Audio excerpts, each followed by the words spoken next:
Alright, ito tayo ngayon ulit sa Jaycom Bracket. So, pakita ko naman sa inyo yung crash guard na ginawa natin. Kulay orange, di ba? Napakaganda. So, kabit natin yan dito sa ating Adventure 390R. Let's go, let's go.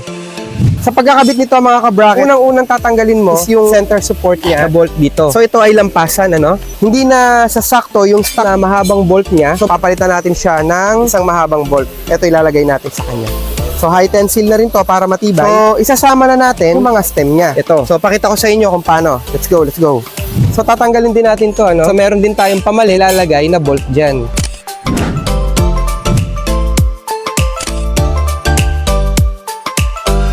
So, ito yung sinasabi ko sa inyo na mga bracket. Ilalagay tayong spacer dito, ano? So, para hindi magasgasan itong muso ng part ng motor ninyo. Makikita mo siya dyan, elevated yan doon sa frame ng motor. So, hindi siya magkakaroon ng contact between the frame at saka yung bracket na ilalagay natin. So, magpapalit na rin tayo dyan ng bolt na ilalagay natin dyan. Stainless na rin, saka meron siyang washer sa ibabaw. So, ganito yung forma niya. Ayan.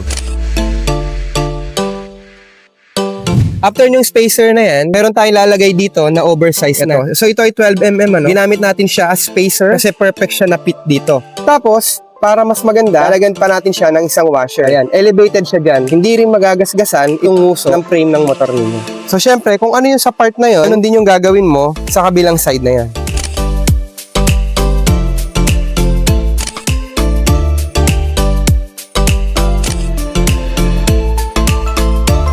Nakabit na natin yung left and right. So may washer sa ibabaw, washer sa likod.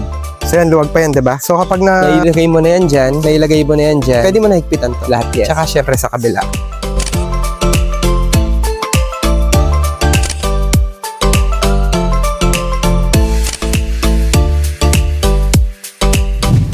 Okay na. So nakabit na natin. Grabe oh. Tibay. No? Ayaw man lang pumasok. Walang uga. So may clearance siya dyan.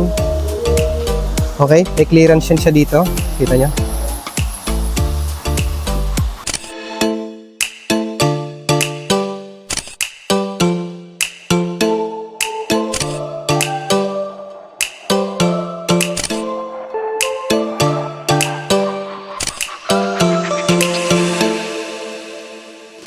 Alright, tapos na tayo sa crash guard at saka sa ating Monorock CNC Cat top box bracket. So makikita nyo dito sa design ng ating crash guard, pointed yung dulo na to. So makikita mo, sinundan kasi natin yung design ng upper pairings niya. So, dito, ginawa din natin siyang pointed para mas bumagay.